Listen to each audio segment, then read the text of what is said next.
महाशिवरात्रि का पर्व भगवान शिव और माता पार्वती की पूजा का दिन है। इस दिन भगवान शंकर और माता पार्वती का विवाह हुआ था। जब से इस दिन का शिव भक्तों के लिए बड़ा ही महत्व है। ये तो सभी जानते हैं कि माता पार्वती ने भगवान शिव को अपने पति के रूप में पाने के लिए कितने ही कठोर तप किए थे और कितनी ही परीक्षाएं दी थी। तब जाकर उन्हें भगवान शंकर पति के रूप में प्राप्त हुए थे। ऐसी ही एक कथा का जिक्र पौराणिक ग्रंथों में मिलता है, जब भगवान शंकर ने मगरमच्छ बनकर माता पार्वती की परीक्षा ली थी। ये कथा कुछ इस प्रकार है। एक समय की बात है, माता पार्वती घोर तप कर रही थी। उनकी भक्ति और तप को देखकर देवताओं ने शिवजी से माता की मनोकामना पूरी करने के लिए कहा था। तब शंकर जी ने पार्वती जी की परीक्षा लेने के लिए सप्त ऋषियों को भेजा। सप्त ऋषियों ने माता के सामने शंकर जी के बारे में बहुत कुछ बोला, उनके सैकड़ों अवगुण गिनाए, परंतु इन सब बातों का पार्वती जी पर कोई प्रभाव नहीं पड़ा। उन्होंने दृढ़ निश्चय किया और संकल्प के साथ तप जारी रखा। जब इस सब से भी बात नहीं बनी तो भगवान शंकर ने खुद परीक्षा लेने की ठानी। भगवान शंकर प्रकट हुए और माता पार्वती जी को वरदान दिया। जहां माता पार्वती तप कर रही थी, वहीं तालाब के पास मगरमच्छ ने एक लड़के को पकड़ लिया।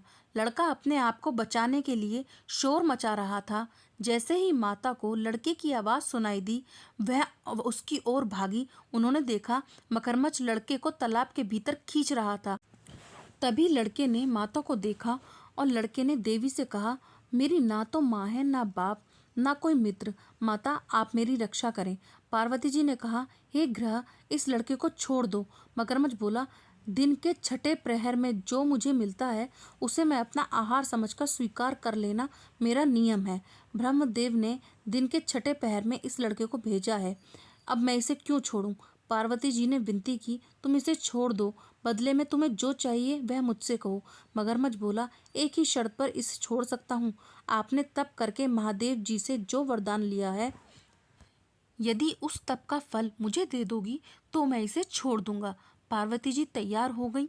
उन्होंने कहा, मैं अपने तप का फल तुम्हें देने के लिए तैयार हूँ, लेकिन इस बालक को तुम छोड़ दो।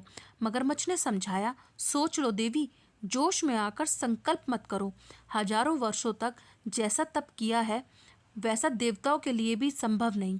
उसका सारा फल इस बालक के प्राणों के बदले चला जाएगा। पार्वती जी ने कहा, मेरा निश्चय पक्का है, मैं तुम्हें अपने तप का फल देती हूँ।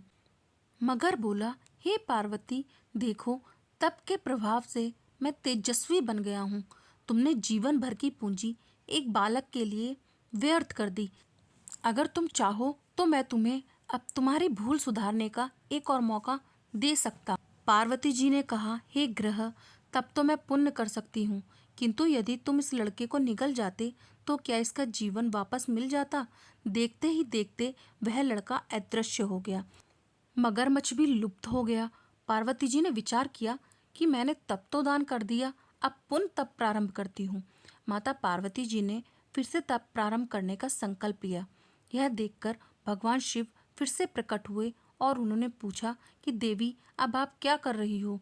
तब माता ने कहा कि मैंने अपने तप का दान कर दिया है, तो अब आपको पति स्वरूप पाने के लिए फिर से तप कर रही हूँ।